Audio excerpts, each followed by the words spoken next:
One thing I think that helps us in the social game that really I don't see a lot of, if any, especially in our space, is the localized nature of what we do.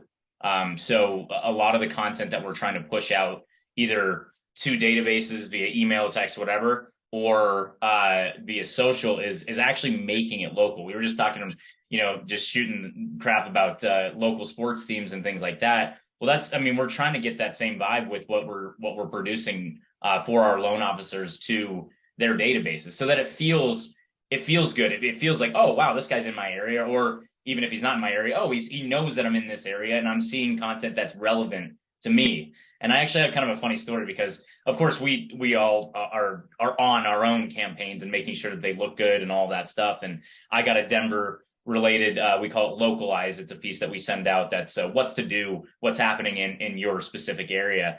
And there was what's to do, and it had this link to Denver Performing Arts Center here. And I just looked at that. I was like, oh, well, I'll check that out.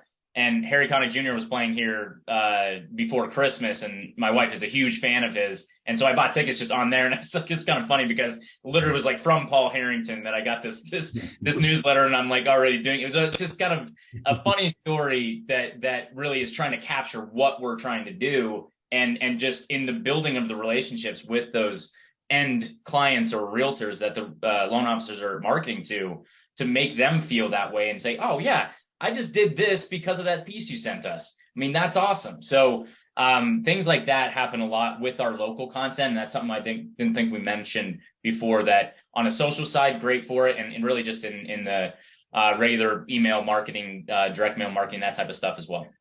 Yeah, Paul, I see that as your next tagline for your email campaigns, your personalized content. You can say something like so personalized it feels like you wrote it for yourself, something like that.